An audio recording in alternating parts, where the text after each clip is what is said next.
하나님의 말씀을 보시도록 하겠습니다. 오늘 우리에게 주시는 하나님의 말씀은 사도행전 20장 24절 말씀입니다. 제가 가지고 있는 성경으로는 신약 페이지 수 223페이지입니다. 사도행전 20장 24절 말씀입니다.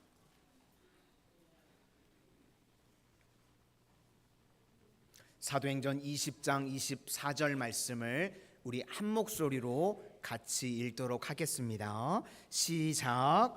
내가 달려갈 길과 주 예수께 받은 사명 곧 하나님의 은혜의 복음을 증언하는 일을 마치려 하면은 나의 생명조차 조금도 귀한 것으로 여기지 아니하노라. 아멘.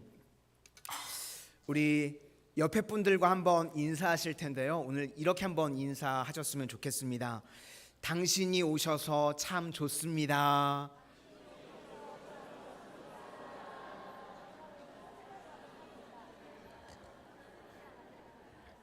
감사합니다. 오늘 정말 여러분들이 오셔서 참 좋습니다. 감사합니다. 오늘을 하나님의 말씀을 전할 텐데요. 처음 오시는 분들도 계시고 생소한 분들도 계셔서 말씀을 아주 길게는 준비하지 않았습니다. 제 다리 길인 만큼만 하려고 하거든요. 딱 보이시죠? 봐도 짧아 보이죠? 짧게 말씀을 전할 텐데 대신 처음 오신 분들도 계실 테니까 집중해서 들어주실 수 있기를 부탁을 드리겠습니다.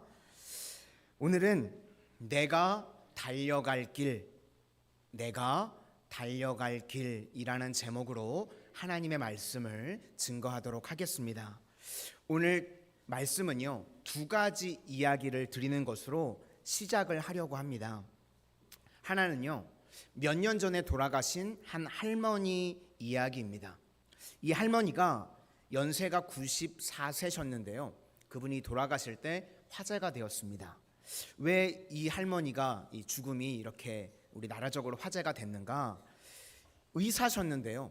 놀랍게도 돌아가시기 직전까지 94살이신데 매일과 같이 10명 이상의 환자들을 돌보셨다가 최고령 우리나라의 의사로 사명을 감당하시다가 돌아가셨다는 겁니다. 그래서 이게 우리나라적으로 화제가 됐었습니다. 그분이 돌아가시면서요, 이렇게 세 마디 남기고 돌아가셨대요. 힘내, 가을이다, 사랑해. 이렇게 세 마디를 하시고 우리나라 최고령 의사 94살에 돌아가셨습니다. 여러분, 90세가 넘어가면요, 사실 거동하시기도 쉽지가 않죠. 그렇죠?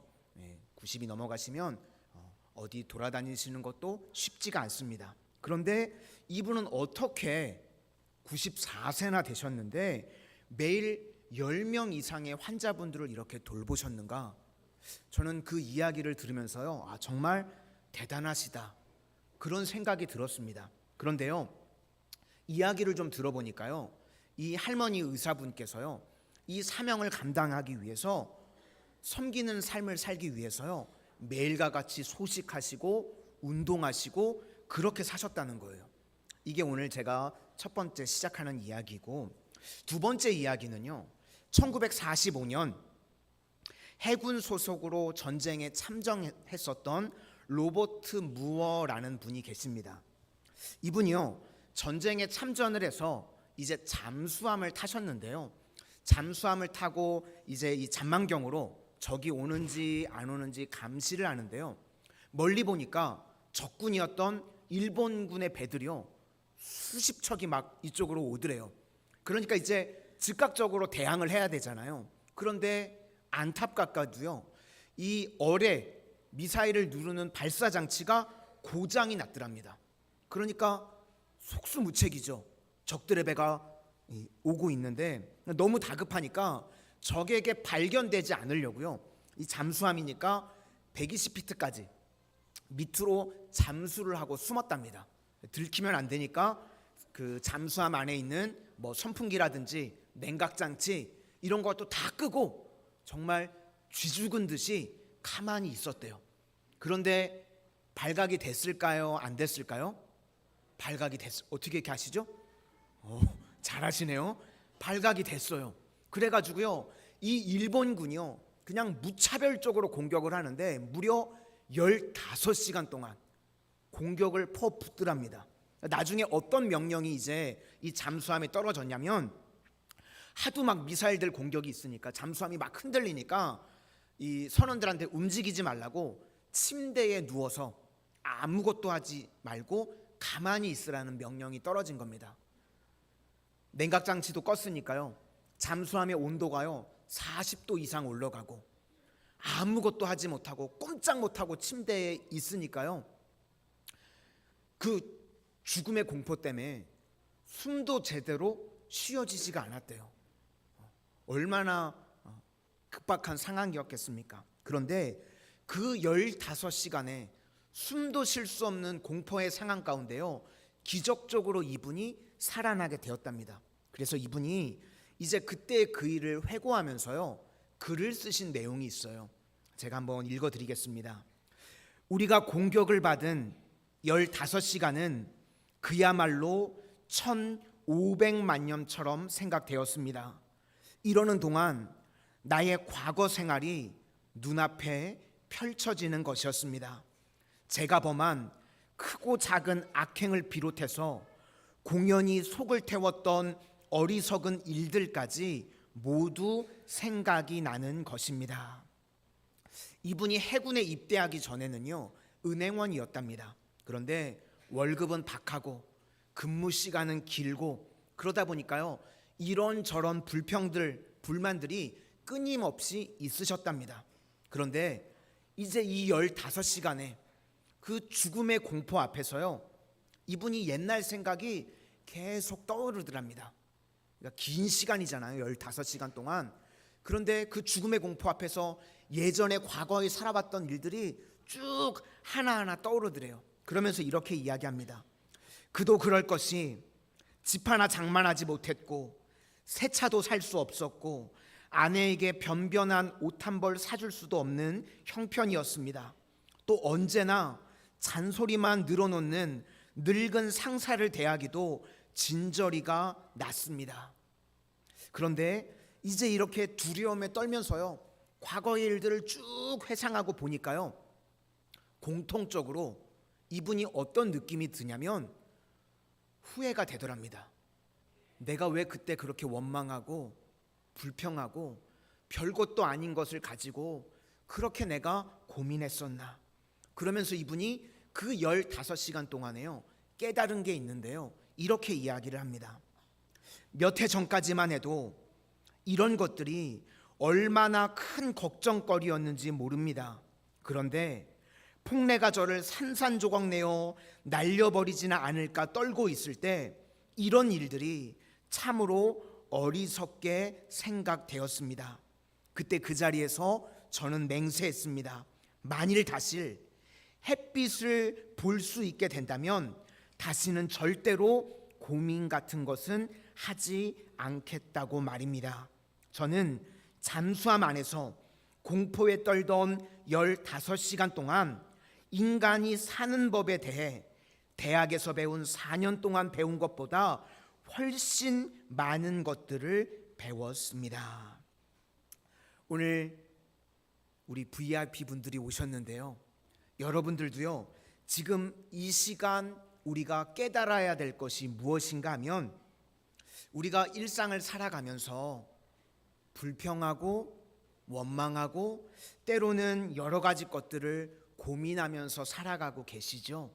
그런데 우리가 삶과 죽음의 깊은 자리에 가게 되면요 지금 원망하고 불평하고 고민하는 것들이요 하나같이 부질없는 것들이라는 것입니다. 그러면서 그분이요 자신이 쓴 글에요 굵은 글씨로 이렇게 써두었습니다. 기억하라. 인생은 시시하게 살기에는 너무나 짧다. 기억하라. 인생은 시시하게 살기에는 너무나 짧다. 성경을 쭉 읽어보면요 이렇게 시시한 것에 매달려 가지고요, 인생을 다 그냥 허비해 버린 사람이 있습니다. 대표적인 인물이 누구냐면 사울 왕이라고 하는 인물입니다. 이스라엘의 초대 왕인데요, 다윗이라고 하는 사람이 블레셋과의 전투에서요, 골리앗이라는 인물을 무찌르고 승리했습니다. 그랬더니 이제 아마 젊은 여성분들이 너무 기뻤던지 노래를 지어서 부르기 시작해서요, 사울 왕이 죽은 사람은 천천, 다윗이 죽인 사람은 만만. 노래 한 구절에요, 시기심이 사울 왕이 들어가지고요, 얼마나 좋은 자리입니까? 왕이라는 위치가요. 그런데 질투심, 시기심 때문에요, 그의 그 모든 아까운 인생을요 다 허비해 버리는 안타까운 삶을 살고 말았습니다. 오늘 이 자리에 오신 여러분 모두가요, 이거 하나 꼭 기억하실 수 있기를 바랍니다. 기억하라. 인생은 시시하게 살기에는 너무나 짧다. 그리고 인생은요 너무나 소중하다는 것입니다. 혹시 이런 말 들어보셨습니까? 인생은요 자동차 기름이 한정된 차를 몰고 목적지를 가는 것과 같다.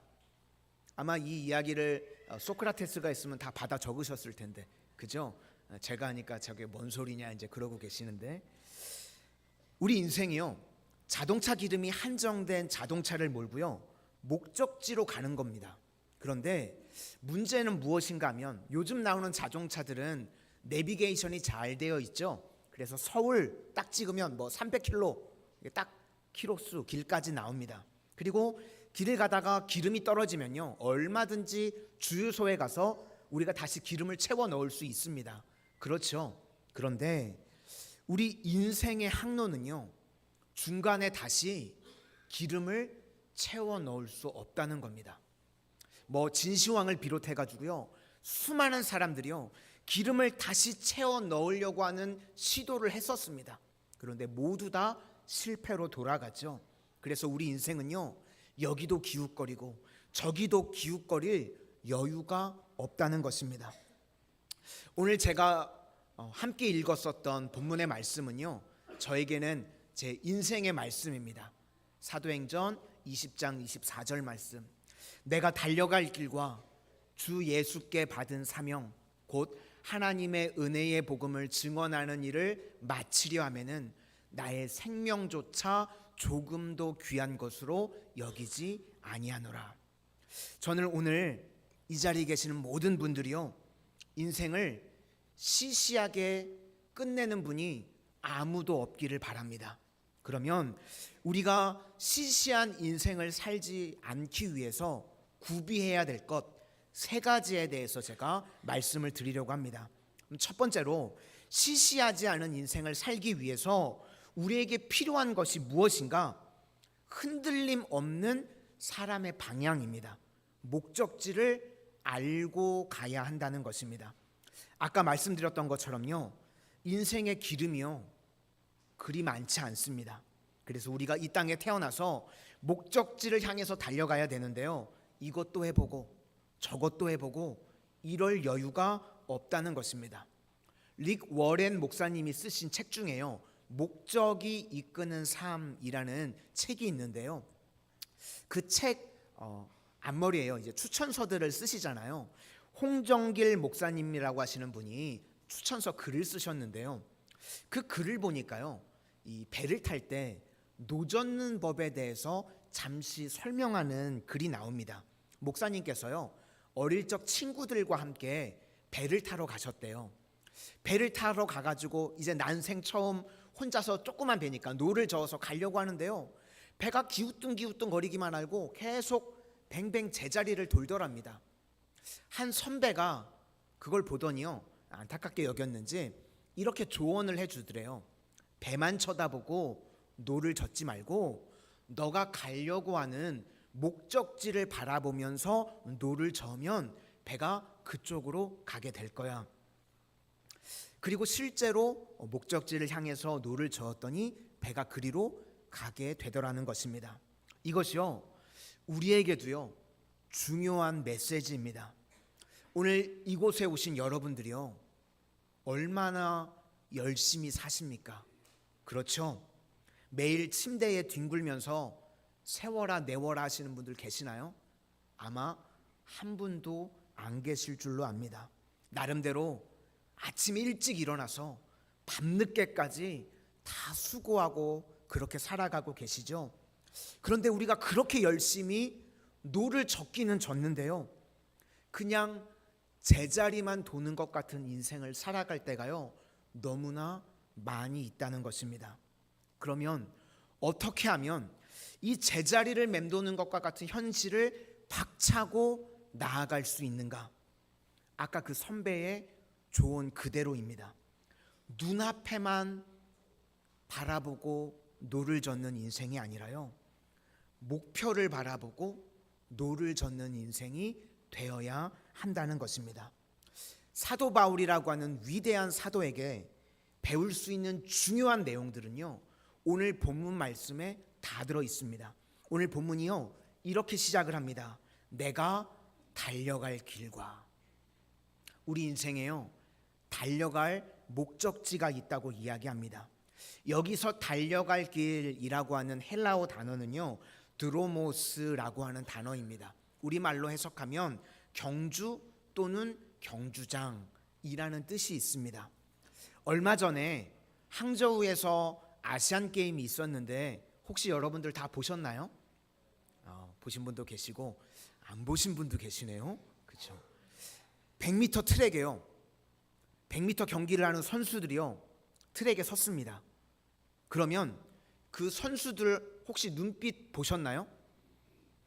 그 경기장에 사람들이 얼마나 왔나 저처럼 이렇게 두리번거리거나 내가 아는 지인이 있나 찾는 선수들이 있던가요? 없습니다. 두리번거리는 사람이요 아무도 없습니다. 그들의 시선을 보면요 오직 결승선 그 하나에 초점을 맞추고요 다 눈이 거기에 가 있습니다. 여기서 사도 바울이 말하는 달려갈 길, 그것이 바로 그런 겁니다. 그러니까 우리도요 인생을 살아갈 때요 시시하지 않게 살기 위해서 반드시 인생에 목표가 있고 목적이 있는 인생을 살아야 된다는 것입니다. 오늘 예배의 자리에 나오신 우리 모든 분들 인생을 살아갈 때 목적이 있는 목표가 있는 인생들이 다 되실 수 있기를 소망합니다. 두 번째는요 우리가 시시하지 않게 살기 위해서 구비해야 할 것은요 할 일이 있다는 것을 인식하는 것입니다. 오늘 본문에 내가 달려갈 길과 그 다음에 나오는 것이 뭐냐면 주 예수께 받은 사명이라고 나옵니다. 사도 바울이요 끝까지 시시하지 않은 인생을 살 수 있었던 것은요 자기가 만든 사명이 아니라 주님께서 주신 사명이 있었다고 이야기하고 있습니다. 간혹 이 땅을 살아가는 분들 중에요 사업을 하시는 분들이요 자기 평균 나이대보다 꽤 빨리 성공하시는 분들이 계십니다. 또 때로는 빨리 정치가로서의 꿈을 이루시는 분들도 계십니다. 그런데요 이런 분들 중에 결정적으로 외도를 하거나 또는 공금을 횡령을 하거나 이래서 도중 하차를 하시는 분들이요 엄청나게 많이 있다는 것입니다. 왜 그런가 하면 너무 빨리 자기가 세운 목표를 이루었기 때문에 그렇다는 것입니다. 중국 속담 중에요 소년등과라는 사자성어가 있습니다. 다 아시죠? 너무 일찍 과거에 진급을 하게 되면요 급제한 사람은 다 망하게 된다, 그런 뜻입니다. 그런데 사도 바울은요 많은 사람이 인정하는 사도가 되었음에도 불구하고 마지막 순간까지요 흐트러지지 않았습니다. 왜 그런가 하면 자기가 만든 꿈이 아니라 하나님이 주신 꿈, 하나님이 주신 사명이 있었기 때문에 다른 사람들이 뭐라 그러든지 상관없이요 나의 달려갈 길이 있다는 겁니다. 그러니까 옆으로 곁눈질을 하거나 정신 팔지 않고 끝까지 하나님께서 주신 사명을 이루는 삶을 살았다는 겁니다. 빌립보서 1장 21절에서 24절 말씀에 이는 내게 사는 것이 그리스도니 죽는 것도 유익함이라. 그러나 만일 육신으로 사는 것이 내 일의 열매일진데 무엇을 택해야 하는지 나는 알지 못하노라. 내가 그들 사이에 끼었으니 차라리 세상을 떠나서 그리스도와 함께 있는 것이 훨씬 더 좋은 일이라. 그렇게 하고 싶으나 내 육신으로 있는 것이 너희를 위하여 더 유익하리라. 지금 사도 바울이 삶과 죽음 사이에 본인이 끼어 있답니다. 나 자신을 생각해서는 이 고난스러운 인생 빨리 끝내고 정리하고 천국으로 가서 주님 앞에 살고 싶은데, 하지만 내가 더 살기를 원한다는 겁니다. 왜냐하면 너희들에게 유익이 되기 때문에. 그러니까 이것이 바로 하나님께서 주신 사명을 이해한 사람의 모습이라는 것입니다. 제가 서두에 94세 되었던 한 원주 의사 선생님에 대해서 말씀을 드렸죠. 제가 처음 이분에 대해서 이야기를 들었을 때요, 그런 마음이 들더라고요. 이분은 꼭 예수님 믿는 사람이었으면 좋겠다. 이게 직업병인데요, 목사들은요, 세상에서 훌륭한 사람들 이야기 들으면요 꼭 그런 마음이 들어요. 저분은 예수님 믿는 사람이었으면 좋겠다. 그리고 제가 이제 기사들을 찾아봤거든요. 그랬더니 이분이요 권사님이시더라고요. 교회 권사님이신데 이 권사님이 우리나라 최고령 의사가 되실 수 있었던 거는요 하나님께서 주신 사명이었기 때문에 가능했다는 겁니다. 이런 사명이 있으면요 절대로 시시한 인생을 살 수 없다는 것입니다. 오늘 저는 여기에 오신 모든 분들이요 내 사명을 발견하는 그런 인생들이 다 되실 수 있기를 바랍니다.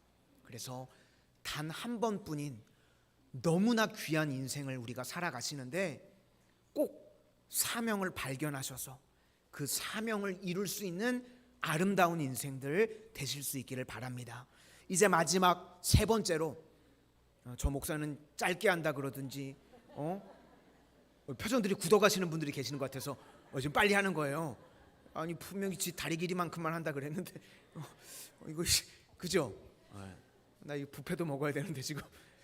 마지막 세 번째로, 막 급합니다. 저도 거짓말하면 안 되니까.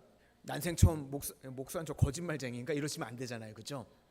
마지막 세 번째로, 시시한 인생이 되지 않기 위해서 죽음에 대한 이해가 반드시 있어야 된다는 겁니다. 우리는요 여러분 한 번 죽는 것으로 절대로 끝나지 않습니다. 돌아갈 본향이 있습니다. 예수님께서요 내가 곧 길이요 진리요 생명이니 나로 말미암지 않고는 아버지께로 갈 자가 없답니다.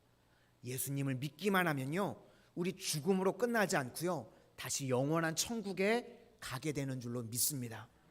그래서 이 죽음에 대한 올바른 이해만이 나를 시시한 인생을 살지 않도록 이끌어 간다는 겁니다. 그래서 오늘 본문 하반절에 나의 생명조차 조금도 귀한 것으로 여기지 아니하노라 이렇게 고백을 합니다.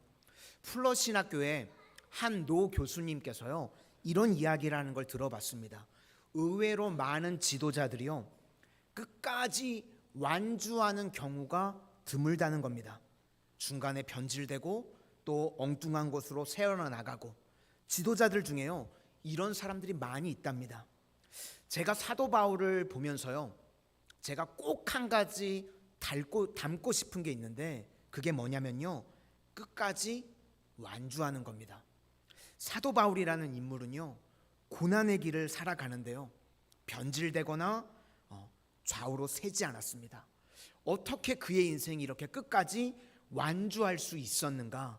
그 해답이요 디모데후서 4장에 나옵니다. 6절을 보시면 전제와 같이 내가 벌써 부어지고 나의 떠날 시각이 가까웠도다. 나는 선한 싸움을 싸우고 나의 달려갈 길을 마치고 믿음을 지켰으니. 이 이야기는요 임종 직전에 사도 바울이 했던 이야기입니다. 어떻게 이 어른은 임종 직전까지 이런 고백을 할 수 있는가? 이유가 8절에 나옵니다. 이제 후로는 나를 위하여 의의 면류관이 예비되었으므로 주 곧 의로우신 재판장이 그날에 내게 주실 것이며. 여기서 이제 후로는 죽음이 끝이 아니라는 겁니다. 이제 후로는 그 다음에 나를 위하여 이 땅에서 사명을 감당하는 자에게 주시는 의의 면류관을 사모하는 마음이요 사도 바울에게 있었다는 것입니다. 팀 켈러 목사님이 쓰신 책 중에요, 소책자인데요, 죽음에 관하여라는 책이 있습니다. 거기에 이런 대목이 나옵니다. 우리는 죽음을 두려워하며 살 게 아니라 죽음을 영적 후자극제로 봐야 한다. 여기 후자극제라는 거는 우리말로는 좀 생소한데요, 이 후자극제가 뭐냐면 의식을 잃은 사람의 코 밑에 대어 정신이 번쩍 들게 하는 화학물질. 정신을 갑자기 잃은 사람들이요, 코 밑에 대면 정신이 번쩍 들게 하는 화학물질, 그게 후자극제입니다. 그러면서 죽음은 우리를 흔들어 깨워 이 생이 영원하리라고 하는 착각에서 벗어나게 해준다. 죽음이 뭐라고요? 영원한 이별에 절망하고 또 죽지 않으려고 바둥바둥 거리는 것이 아니고요, 이 죽음은요 후자극제라는 겁니다. 그래서 의식을 잃은 사람들에게 깨어나게 하는 약과 같은 것이 죽음이라는 것입니다. 그래서 신자는 죽던 살던 결과와 무관하게 늘 죽음을 이긴다는 것입니다. 예수 그리스도께서 죽음을 이기셨기 때문에 여기서 잘 들어보시기 바랍니다. 이제 죽음이 할 수 있는 일이라고는 우리를 지금까지보다 더 행복하고 더 사랑받는 존재가 되게 하는 것뿐이다. 죽음이 뭐라고요? 죽음이 할 수 있는 일이라고는 우리를 지금까지보다 더 행복하고 더 사랑받는 존재가 되게 하는 것뿐이다. 자꾸 이 땅이 전부라고 이야기하는 사람들에게요, 정신을 번쩍 들게 하는 약과 같은 것이 죽음이라는 것입니다.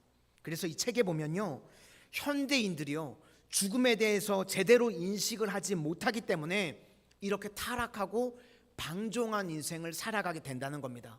그러면서 또 뭐라고 기록하고 있냐면, 현대 문화에서 섹스와 연애, 돈과 출세, 정치와 사회 운동 등 수많은 요소의 비중이 지나치게 비대해진 현상은 현대인들이 죽음 앞에서 신과 종교에 의지하지 않고도 의미를 느끼려고 하는 반증이다.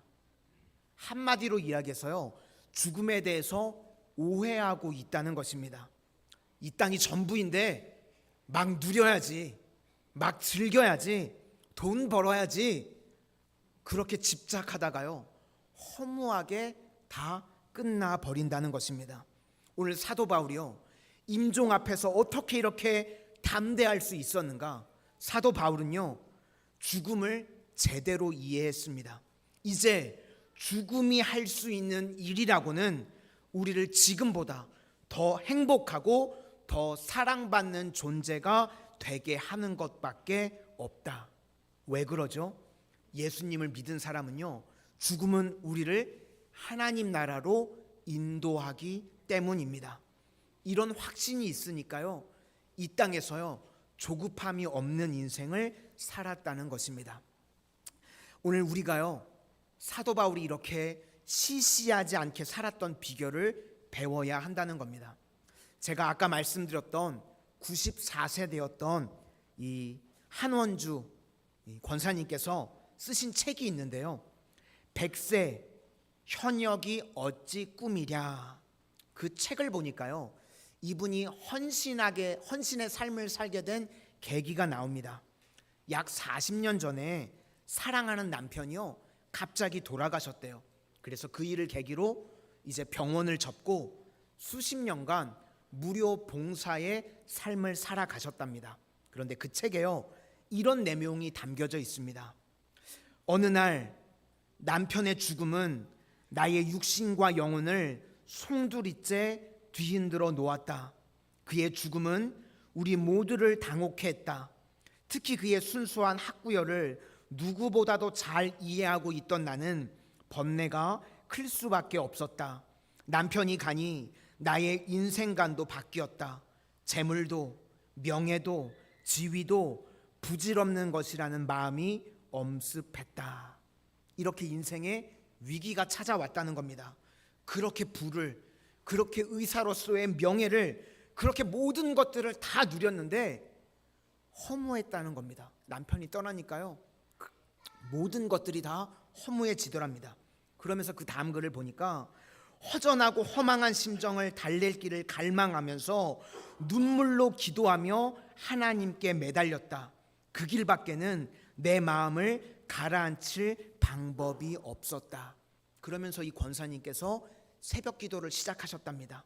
새벽에 하나님 앞에 나와가지고요, 은혜를 구하고, 또 새벽에 하나님 앞에 이 허망하고 허무한 마음을 주님 앞에 다 토해낼 때요, 주님께서 그의 인생을 붙들어 주시는 것을 체험하셨답니다.